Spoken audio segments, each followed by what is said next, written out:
El resultado de una función nos da una parábola. ¿Será posible analizar la gráfica de esa parábola y luego determinar qué función originó esa parábola? Tenemos un plano cartesiano donde pues dibujamos una parábola. Queremos saber cuál fue la función que generó esa parábola. ¿Será posible? Bienvenidos a Matemática. Vamos a dedicar esta clase a un gran matemático que nació en el siglo II y murió en el siglo III. Concretamente no se sabe cuándo nació ni cuándo murió, pero sí se pudo calcular exactamente cuántos años tuvo al morir. Él es Diofanto de Alejandría.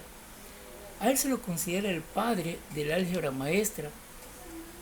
En su tumba hay un epitafio redactado por él, en la cual, si usted logra descifrarlo, sabrá exactamente la edad que tuvo. Primer reto, chicos, los que me están viendo, los que están escuchando y viendo este video, tienen que escribir. ¿Qué es un epitafio pequeño? Por cierto, escribir en una hoja de cuaderno a mano, tomar una fotografía y enviarla como parte de la tarea de la próxima semana. Esta semana no hay tarea. Eso les va a representar un punto adicional a ustedes, los que lo logren hacer. Repito, escriban el epitafio de Diofanto y cuántos años tuvo al morir, le toman foto, escriban a mano, no en computadora, le toman una fotografía y la suben como parte de la tarea y se ganan un punto. ¿Ok? Bien, Diofanto escribió muchísimos libros, de hecho esta imagen fue tomada del álgebra de Baldor. Uno de sus principales libros, que se llamaba Aritmética, se la dedica a Dionisio, que era un sacerdote, por cierto, muy amigo de él. En ese libro de aritmética trató sobre ecuaciones con variables que tienen valores racionales. Y mire lo increíble, él utilizó por primera vez símbolos para las variables, para potencias, para los cuadrados, los duplos, etcétera. Quizás se lo considera el padre de la simbología matemática. Entonces, gracias a Diofanto, vamos a estudiar esta clase que corresponde a las funciones cuadráticas. Pero vamos a ver qué pasa con una función cuadrática y un espacio vectorial de vectores. Bienvenidos entonces.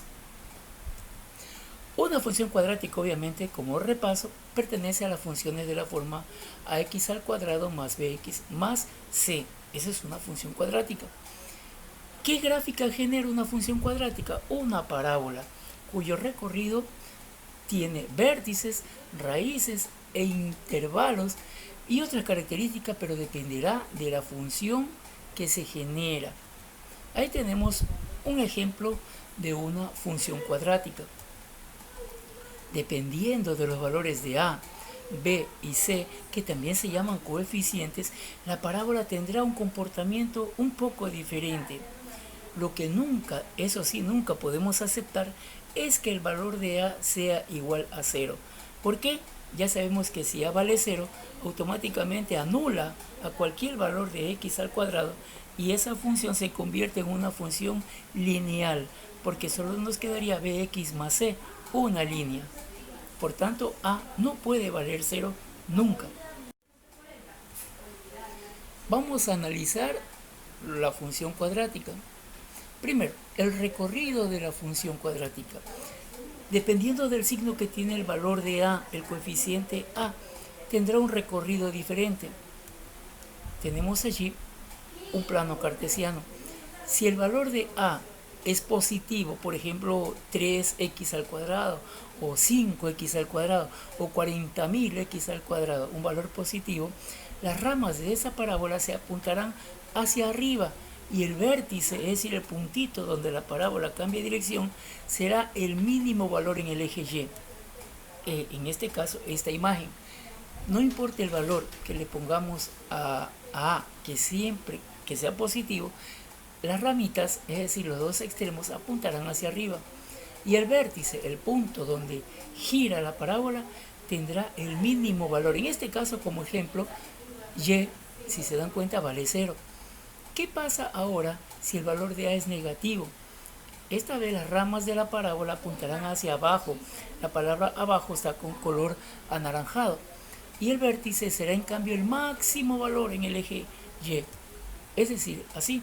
En este caso, como ejemplo, el máximo valor va a estar cuando Y valga 0, pero las ramas vienen desde el infinito negativo en Y. Del infinito negativo en Y. Recuerden que para abajo los valores de Y se hacen negativos. ¿Qué es el dominio de una función? Eso corresponde a todos los números reales en el eje X. Es decir, todos los valores de la parábola, si se dan cuenta, viene desde el menos X, llega a 0 y se van al más X, porque la parábola se está abriendo. El dominio, por tanto, se lee dominio de F, son los números reales. Recuerde, el dominio está asociado al eje de las X. En cambio, el recorrido corresponde a todos los números reales en el eje de las Y. Para arriba son positivos y a partir del 0, es decir, en el origen de coordenadas hacia abajo, son negativos. Si se abre hacia arriba, por obvias razones, el primer valor K o constante va a ser positivo en este caso, pero se extenderá, de acuerdo al concepto que tenemos aquí, hacia arriba, es decir, hacia el infinito positivo. Si se abre hacia abajo, como el caso de la parábola que está en anaranjado, viene desde el infinito negativo y llega al punto K y obviamente se retorna al infinito negativo. A propósito, el punto K o el centro donde la parábola gira se llama vértice. Si quieren mayor ilustración, consulten por favor la página 178 del libro del municipio de Guayaquil que fue entregado por la Filantrópica para ustedes. Otro concepto